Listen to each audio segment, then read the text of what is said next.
চাকরিতে নিযুক্ত থাকেন বা পেনশনার্স আসবে না, যেহেতু 60 ঊর্ধ্ব, এটা ইরেলিভেন্ট। এরা এই বেনিফিটের মধ্যে পড়ছেন না। তাছাড়া যারা আয়কর প্রদান করেন, অর্থাৎ এখন আয়করের ঊর্ধ্ব সীমা হচ্ছে 12 লক্ষ টাকা বছরে।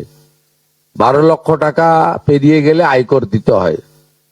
যে পরিবার আয়কর দেন, অর্থাৎ যার বাৎসরিক আয় 12 লক্ষ টাকা, সেই পরিবার এই কর্মসূচি অন্তর্ভুক্ত হওয়ার সুযোগ পাবেন না।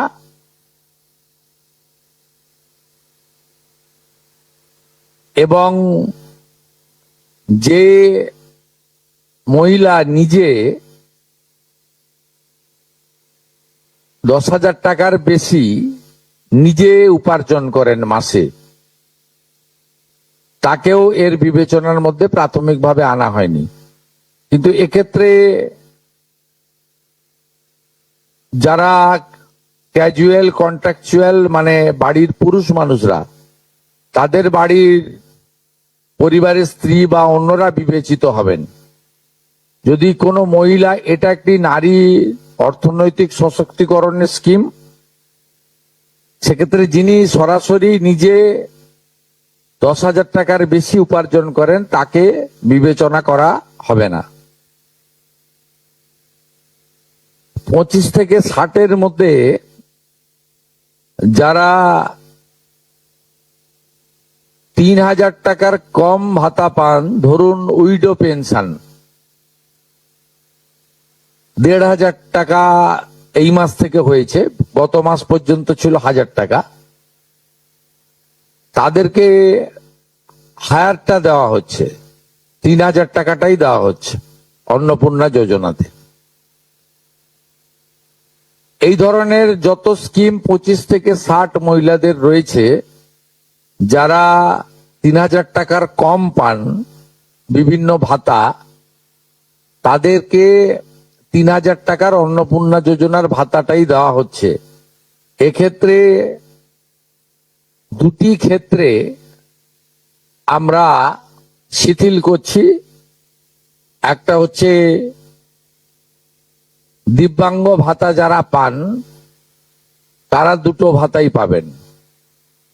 তারা দিব্যাঙ্গ ভাতা, যেটা আগস্ট মাস থেকে 1,500 হয়ে যাবে, সেটাও পাবেন।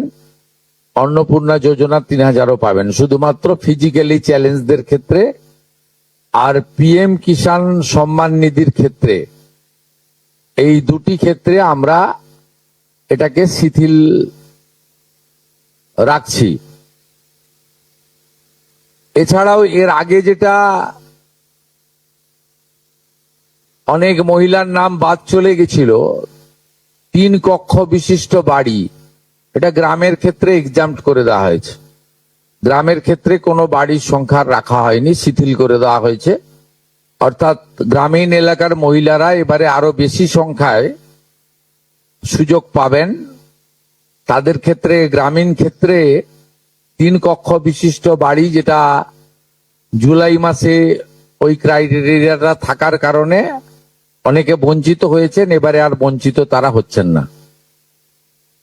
এবং শুধুমাত্র জমির পরিমাণের ক্ষেত্রেও যে 7টি কর্পোরেশন রয়েছে, সেখানে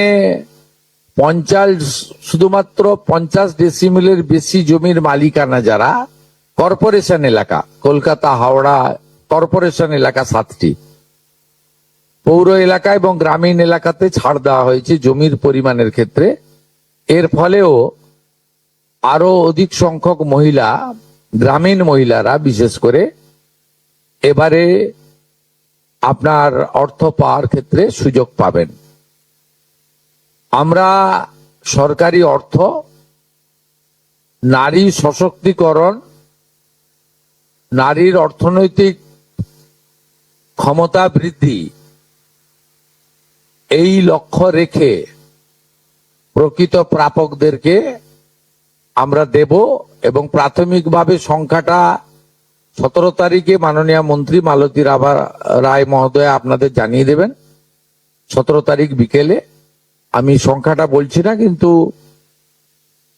যে কয়েক লক্ষ মহিলা তারা জুলাই মাসে অর্থ থেকে বঞ্চিত হয়েছিলেন, এই 3 কক্ষ বিশিষ্ট বাড়ি বা জমির পরিমাণ ইত্যাদির কারণে তাদের ম্যাক্সিমামটাই এবারে আমরা সংযুক্ত করে দিয়েছি। তাই আমি বিশ্বাস করি যে আগস্ট মাসে প্রদেয় অর্থে 100% না হলেও 99% প্রকৃত প্রাপকদের হাতে আমরা পৌঁছে দিতে পারব।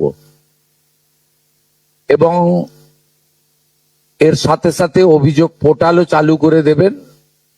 সেই অভিযোগ পোর্টালেও আমাদের দপ্তরের গাইডলাইনের বাইরে গিয়ে কেউ যদি পেয়ে থাকে আপনারা তথ্য দিয়ে সাহায্য করবেন রাজ্য সরকারকে। আর এই গাইডলাইনের মধ্যে থাকা কোনো দিদি বা বোন যদি বঞ্চিত হন, তিনিও আপনারা আবেদন করবেন এবং এটা কন্টিনিউয়াস প্রসেসের মধ্যে থাকবে। এবং আমরা বিশ্বাস করি আগস্ট মাসে যে তালিকা হবে, এই তালিকা আপনারা সবাই অ্যাপ্রিসিয়েট করবেন এবং প্রত্যেক মাসে দ্বিতীয় সপ্তাহে, যেহেতু সরকারের নিজস্ব তহবিল থেকে এটা দিতে হবে এবং টাকার অ্যামাউন্টটাও খুব বড়, অ্যামাউন্টটা যথেষ্ট বড়।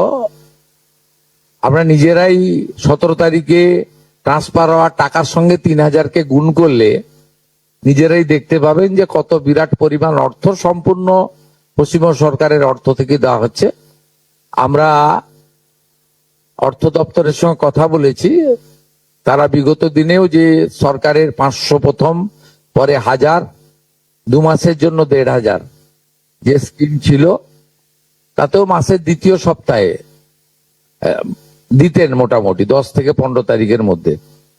এক্ষেত্রেও প্রত্যেক মাসে 10 থেকে 15 তারিখের মধ্যে যারা বৈধ প্রাপক হিসেবে চিহ্নিত হলেন তারা পেয়ে যাবেন।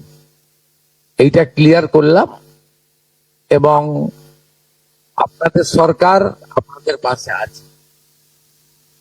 বুঝছে?